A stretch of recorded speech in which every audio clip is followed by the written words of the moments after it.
victory feeling. He hits Antonelli, who hits Charles Leclerc. Lap 6, turn 1. A flash of red and then nothing. Charles Leclerc's front suspension snaps. The tire rips clean off. Another Ferrari gone. Whoa, that's pull out of the slipstream and get past the Alpine. 30 laps later, Max Verstappen, he gets past Hamilton, who's got damage on the car. Lewis Hamilton limps back to the pits for the final time. His voice hollow over the radio. His race over. 2 red cars. 2 world-class drivers. 0 points. Interlagos, the circuit that once gave Hamilton everything, just became the graveyard where Ferrari's 2025 dream died in broad daylight. Because this wasn't just bad luck, this was the moment the cracks finally shattered into pieces. And what happened in Brazil, it might be the breaking point that changes everything. It started before the lights even went out. Saturday, qualifying. And it's Lewis Hamilton are eliminated. Lewis Hamilton climbed out of the SF25 after being eliminated in Q2. 13th on the grid. His shoulders slumped. His expression empty. Yeah, it definitely didn't help, but... Ay. When the cameras found him, he said it quietly. Not great, it just keeps going wrong every weekend. Not anger. Exhaustion. Because Hamilton had warned them. On Friday, during the sprint, the flip between the dream of the nightmare. He told his engineer the rear tires weren't reaching proper operating temperature. He predicted exactly what would go wrong. And when qualifying came, nothing changed. The data confirmed it after the session. His rear tires were running several degrees below the optimal window from the very first run. Charles Leclerc's tires, perfect temperature. P3 on the grid. The difference between P3 and P13 wasn't talent. It was a few degrees of rubber that never came alive. But Hamilton still believed Sunday could be different. Interlagos rewards chaos, strategy, bravery. He had won from the back before, but that was just the start. Lights out, turn 1 became a war zone instantly. Carlos Sainz's Williams clipped Hamilton's left rear. The contact looked minor, but it sent the SF25 wide onto the runoff, from P13 to P18 in seconds. Before Hamilton could even breathe, it happened again. The main straight, Franco Colapinto's Alpine ahead. Hamilton moved to defend and touched the rear of the Argentine's car. The impact destroyed his front wing completely. Carbon fiber scattered across the circuit like confetti at a funeral. He limped back to the pits. Front wing change. 5-second penalty for causing a collision. Dead last. But here's the twist nobody saw coming. Hamilton didn't give up. For 30 brutal laps, he fought that wounded car through the midfield. Radio messages painted the picture. Undrivable. No grip anywhere.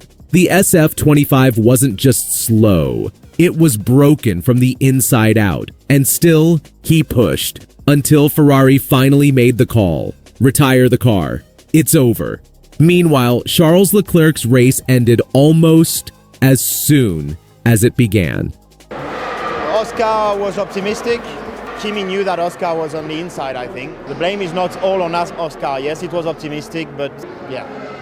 Lap 6, safety car restart.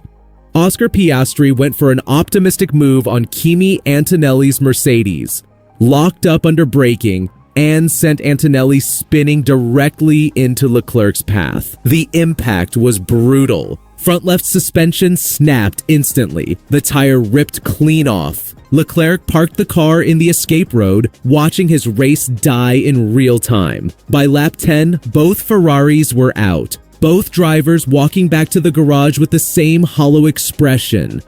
And here's what makes it devastating. Mercedes, the team Ferrari was fighting for second in the Constructors' Championship, had the exact opposite weekend. Kimi Antonelli finished second. George Russell crossed the line fourth. A massive haul of points that widened the gap between the two teams. Ferrari's fight for P2 suddenly looked more like survival than competition, but the real revelation came from the data room after the race. I'm frustrated. Yeah. The new evidence showed Hamilton had been right all along. His feedback from Friday about tire temperatures?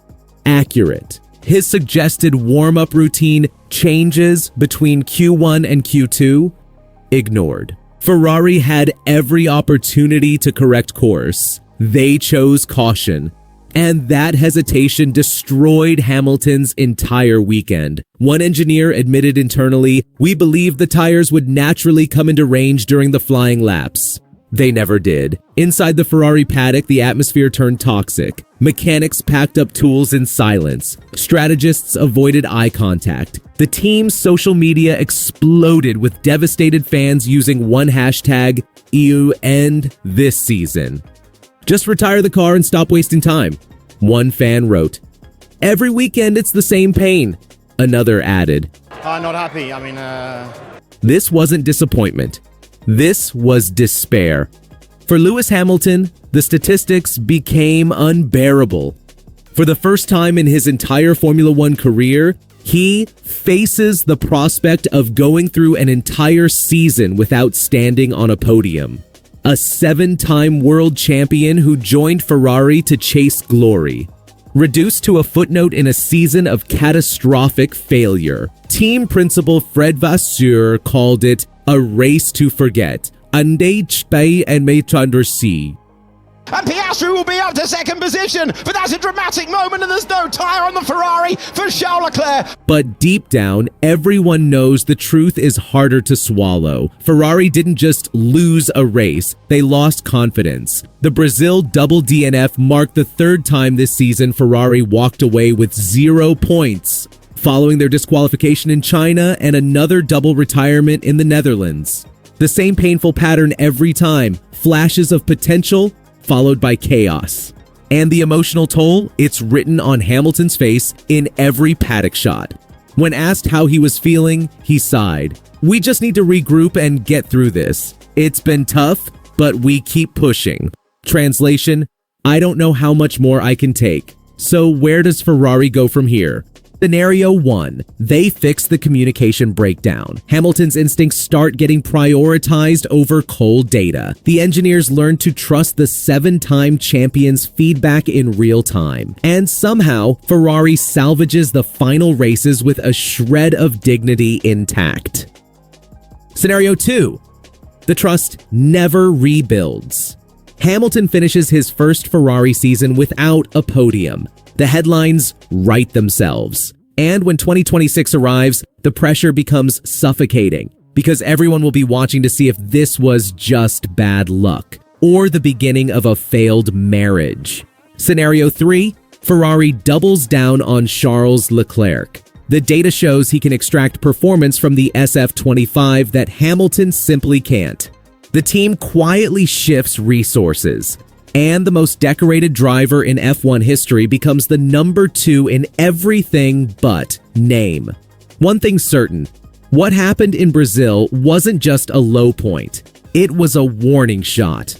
Has Ferrari's already become unsalvageable? Or is Lewis Hamilton about to do what he's always done? Rise from the ashes when everyone counts him out? Can a team built on legacy and passion learn to listen before it's too late? And here's the question nobody's asking yet. When Hamilton signed that Ferrari contract, did he just make the biggest mistake of his career?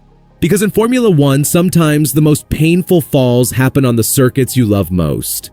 Interlagos gave Hamilton everything once.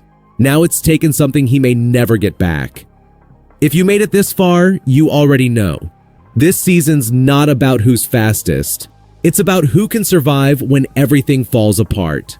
So tell me, is this Ferrari's breaking point or Lewis Hamilton's moment of redemption?